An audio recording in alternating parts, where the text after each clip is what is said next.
यूहन्ना का प्रकाशित वाक्य, और इसका प्रारंभ एशिया माइनर की 7 कलीसियाओं को 7 पत्र लिखवाने के द्वारा होता है। और यूहन्ना जो कि पतमुस टापू में कैद है और वहाँ पर वो दर्शन देखता है, और लिखा है कि जो कुछ तू देखता है उसे पुस्तक में लिखकर 7 कलीसियाओं के पास भेज दे, अर्थात इफिसुस, स्मुर्ना, पिरगमुन और थुआतीरा और सरदीस और फिलडेल्फिया और लौदीकिया। और मैंने उसे जो मुझसे बोल रहा था देखने के लिए अपना मुंह फेरा।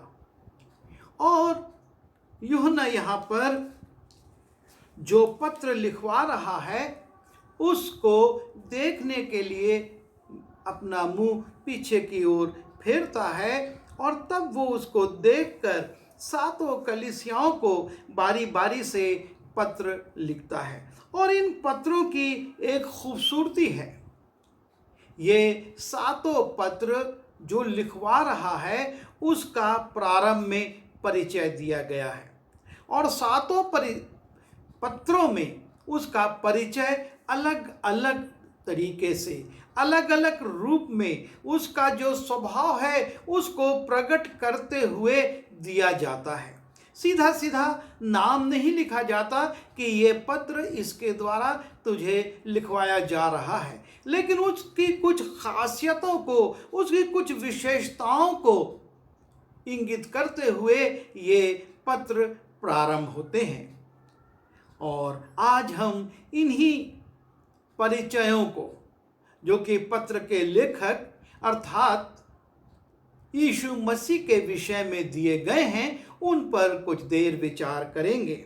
और सबसे पहला पत्र इफिसुस की मंडली को लिखा जाता है, और लिखा है प्रकाशित वाक्य उसके 2 अध्याय के पहले पद में, इफिसुस की कलीसिया के दूत को यह लिख, जो 7 तारे अपने दाहिने हाथ में लिए हुए है और सोने की 7 दीवटों के बीच में फिरता है, वो ये कहता है, जो 7 तारे अपने दाहिने हाथ में लिए हुए हैं। और जब हम प्रकाशित वाक्य उसके पहले अध्याय के 16वें पद की पहली लाइन को देखते हैं, लिखा है, जिसको पलटकर यूहन्ना देखता है, और वो अपने दाहिने हाथ में 7 तारे लिए हुए था।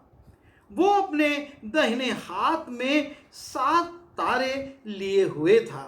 और जब हम प्रकाशित वाक्य उसके पहले अध्याय के 12वें पद में देखते हैं, लिखा है, और मैंने उसे जो मुझसे बोल रहा था देखने के लिए अपना मुंह फेरा, और पीछे घूमकर मैंने सोने के 7 दीवटें देखी, और उन दीवटों के बीच में मनुष्य के पुत्र सरीखा एक पुरुष को देखा। जैसा कि परिचय में लिखा है कि जो 7 दीवटें अपने तारे अपने हाथ में लिए हुए है और सोने की 7 दीवटों के बीच में फिरता है। और शुरू में ही पहले अध्याय में ही उसके उल्लेख को किया गया है कि कौन है जो कि 7 दीवटों को अपने हाथ में रखता है, तारों को हाथ में रखता है और 7 दीवटों के बीच में फिरता है। और जब हम इसी पहले अध्याय के 20वें पद को देखते हैं, लिखा है, अर्थात उन 7 तारों का भेद जिन्हें तूने मेरे दाहिने हाथ में देखा था, और उन 7 सोने की दीवटों का भेद, वे 7 तारे 7 कलीसियाओं के दूत हैं, और वे 7 दीवटें 7 कलीसियाएं हैं।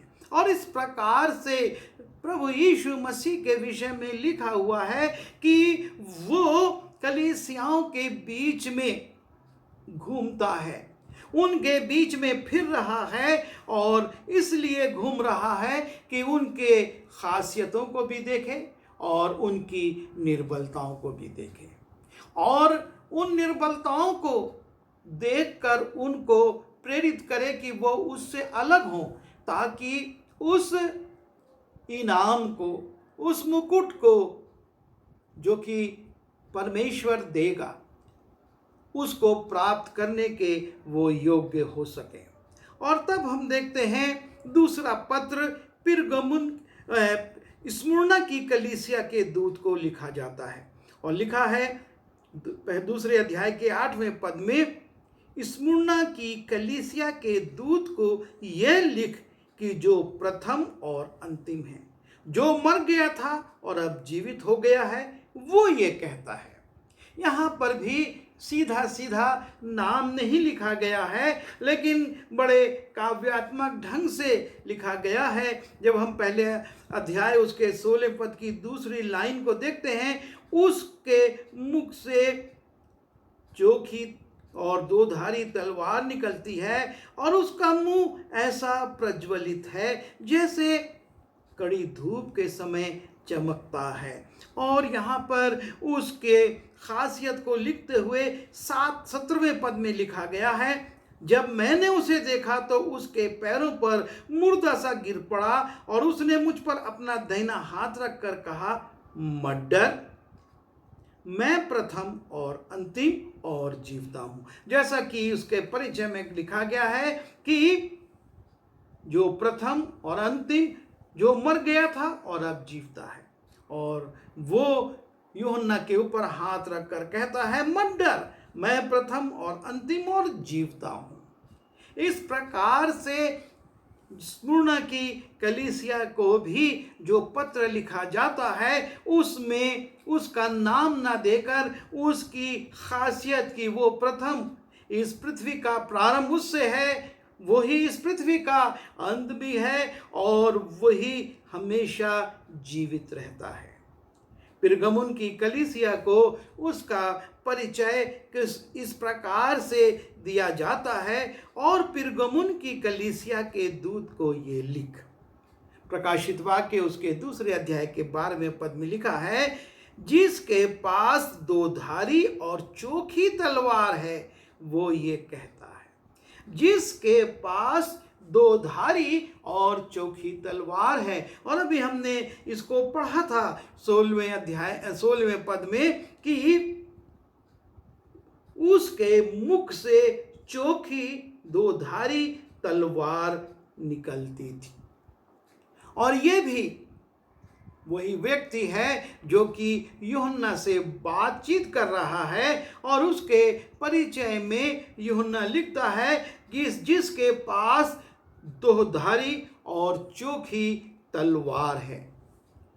ये दोधारी और चोखी तलवार हमने, जब हम पिरगमुन की कलीसिया के विषय में सीख रहे थे, अध्ययन कर रहे थे, देखा था परमेश्वर का वचन उसके मुंह से निकलता था।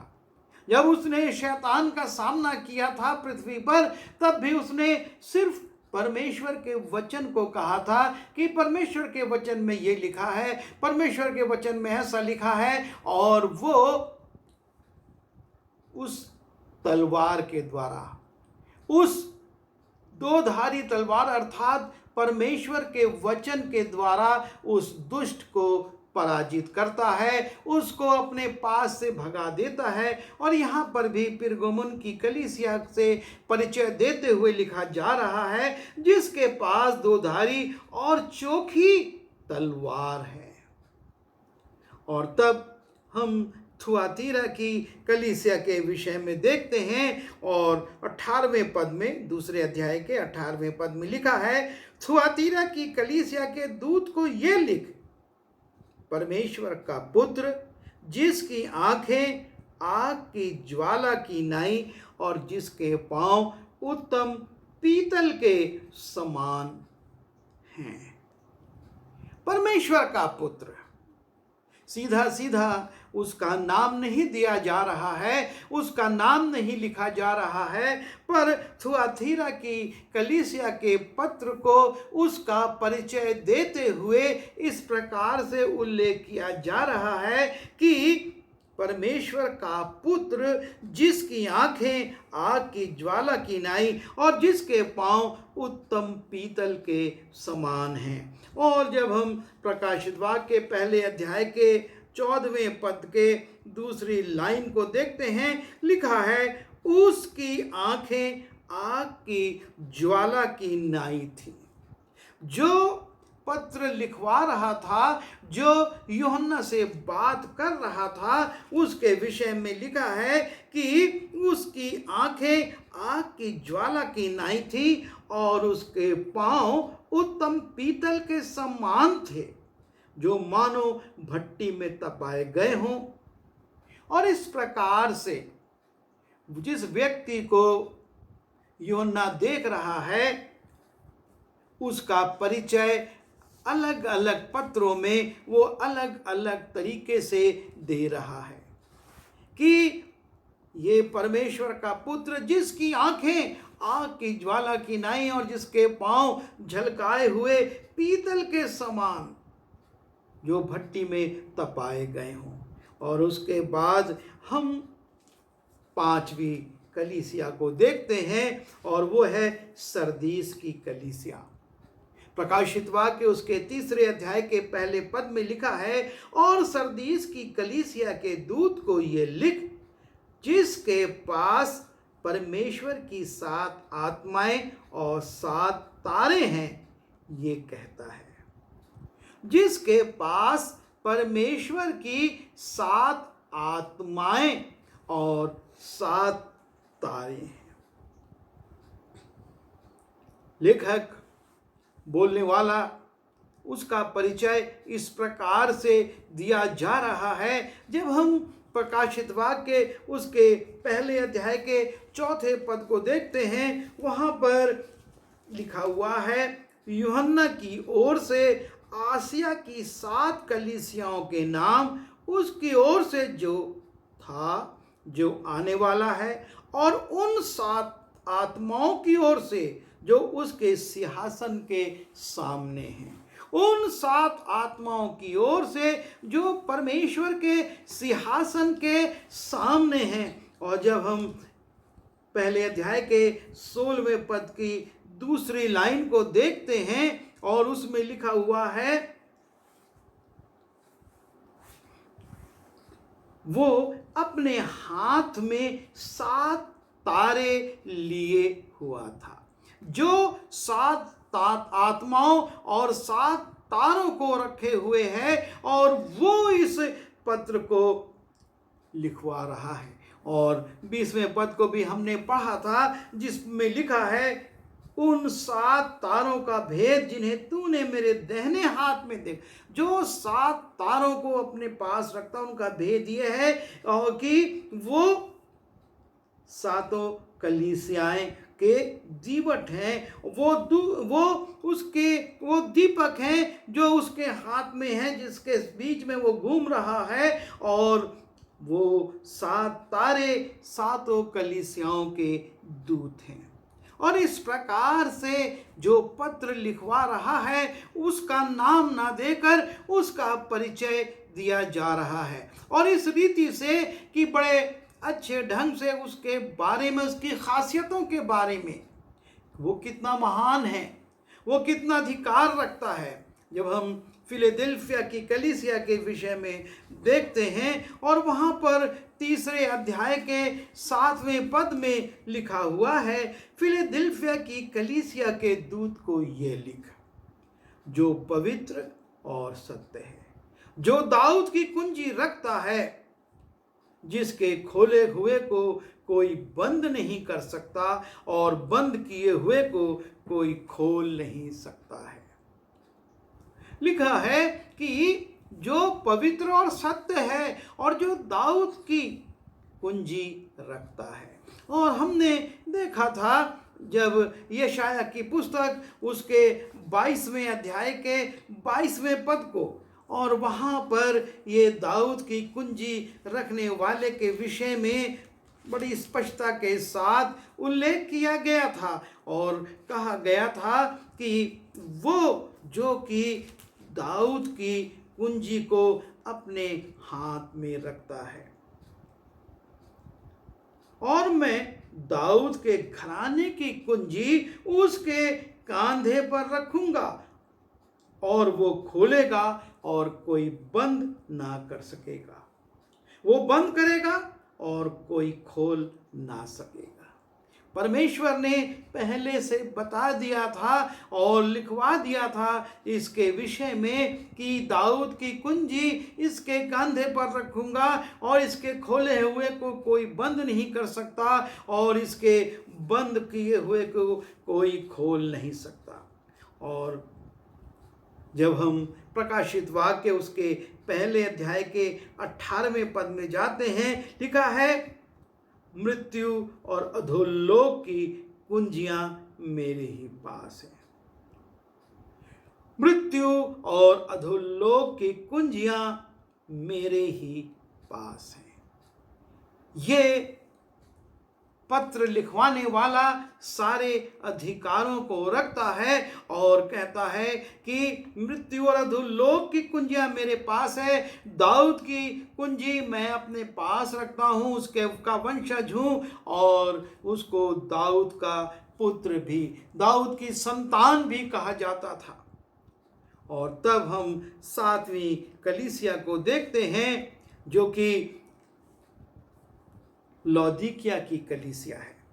और इस कलीसिया को भी ये पत्र लिखा जाता है जब हम 3 अध्याय के 14वें पद में पढ़ते हैं, और लौदीकिया की कलीसिया के दूत को ये लिख, जो आमीन और विश्वास योग्य और सच्चा गवाह है और परमेश्वर की सृष्टि का मूल कारण है, वो ये लिखता है, जो आमीन और विश्वासी योग्य। जब हम प्रकाशित वाक्य उसके पहले अध्याय के 5वें पद को देखते हैं, वहां पर लिखा हुआ है कि यीशु मसीह की ओर से, यीशु मसीह की ओर से जो विश्वास योग्य साक्षी और मरे हुए में से जी उठने वालों में पहलौठा और पृथ्वी के राजाओं का हाकिम है। बड़ी स्पष्टता के साथ पहले अध्याय में लिख दिया जाता है ताकि कोई ये ना सोचे कि जोड़ तोड़ करके इस परिचय देने वाले को यीशु मसीह से जोड़ा जा रहा है। बड़ी स्पष्टता से लिखा है, और मसीह यीशु मसीह की ओर से जो विश्वास योग्य साक्षी और मरे हुए में से जी उठने वालों में पहलौठा और पृथ्वी के राजाओं का हाकिम, ये है प्रभु यीशु मसीह। और जब हम 3 अध्याय के 7वें पद में जाते हैं, लिखा है कि जिसके खोले हुए को कोई बंद नहीं कर सकता, जो सच्चा गवाह है और पवित्र, लिखा है पवित्र और सत्य है, और जो दाऊद की कुंजी रखता है, जिसके खोले हुए कोई बंद नहीं कर सकता और बंद किए हुए कोई खोल नहीं सकता। और यही यहाँ पर है, जो विश्वास योग्य और सच्चा और परमेश्वर की सृष्टि का मूल कारण है। जब हम 19वें अध्याय में प्रकाशित वाक्य उसके 19वें अध्याय के 11वें पद को देखते हैं, वहाँ पर भी हम इसको पाते हैं। फिर मैंने स्वर्ग को खुला हुआ देखा और देखता हूँ कि एक श्वेत घोड़ा है और उस पर एक सवार है, जो विश्वास योग्य और सत्य कहलाता है, जो विश्वास योग्य और सत्य कहलाता है। और सृष्टि का मूल जिसको परमेश्वर का वचन यहाँ पर लिखता है, और जब हम कुलुसी की पत्री उसके पहले अध्याय के 15वें पद को देखते हैं, लिखा है, वो तो अदृश्य परमेश्वर का प्रतिरूप और सारी सृष्टि में पहलौठा है, सारी सृष्टि में पहलौठा है। सबसे पहले उसको के उत्पत्ति हुई, वो था। सृष्टि हो, हम बनाए जाएं, मनुष्य बनाया जाए उसके पहले भी, और इसीलिए परमेश्वर की सृष्टि का मूल उसको कहा गया है। और ये 7 परिचय, जैसा कि हमने प्रकाशित वाक्य उसके पहले अध्याय के 5वें पद में देखा, और मसीह यीशु की ओर से, और ये पत्र यीशु मसीह की ओर से यूहन्ना के द्वारा इन कलीसियाओं को लिखवाए गए। और यूहन्ना बड़े सुंदर ढंग से इस पत्र को लिखवाने वाले का परिचय देता है। अलग अलग कहीं पर हम नहीं देखते कि दोहराव है, लेकिन हर में यूहन्ना उसका परिचय, उसकी अद्भुत सामर्थ, उसके अद्भुत स्वरूप को लेकर करता है, ताकि कलीसियाएं उसका आदर मान करें, कलीसियाएं उसके विषय में समझें कि वो क्या है, और तब ये पत्र वो पढ़ें। इन पत्रों में लिखी हुई बातों को वो अपने जीवन में, अपने कार्य क्षेत्र में देखें, और जो निर्बलताएं हैं उनको दूर करें। क्योंकि बार बार पत्रों के अंत में यही लिखा है कि जो जय पाए, जिसके कान हो वो ये सुन ले कि आत्मा कलीसियाओं से क्या कहता है। और अंतिम पत्र के अंतिम लाइन में भी इसी प्रकार से लिखा है, जिसके कान हो वो सुन ले कि आत्मा कलीसियाओं से क्या कहता है। और ये सारे परिचय हमारे लिए भी हैं, ताकि हम भी उस महान सामर्थी परमेश्वर की बातों को सुने, उन पर अमल करें, और उनके अनुसार चलकर उस मुकुट को, उस इनाम को जो कि परमेश्वर अपने विश्वास योग्य लोगों को देना चाहता है, प्राप्त कर सकें। आइए हम दुआ करें। प्रभु जी, हम धन्यवाद देते हैं कि एशिया माइनर की 7 कलीसियाओं को आपने पत्र लिखाया, और उस पत्र के प्रारंभ में आपने अपने स्वरूप को अद्भुत रीति से प्रकट किया कि आप कितने महान परमेश्वर हैं, कितने महान ईश्वर हैं, जो कि इस पृथ्वी में विचरण करके उन कलीसियाओं में जो कि आपके नाम की कहलाती हैं देखते हैं, और उनकी निर्बलताओं को आप रेखांकित करते, उनकी विशेषताओं के लिए उनको प्रोत्साहित करते, और ये चाहते हैं कि वो प्राण देने तक विश्वासी रहें, ताकि उस मुकुट को प्राप्त कर सकें जो आप तैयार कर रहे हैं। हम सब की सहायता करिए, क्योंकि ये पत्र मात्र इन 7 कलीसियाओं को नहीं, पर हम सबों के लिए भी एक नमूना है, एक आदर्श है, और एक शिक्षा है कि हम उसके अनुसार चलें और अपने जीवन में सुधार करें। विनती यीशु के नाम से मांगता हूँ, आमीन।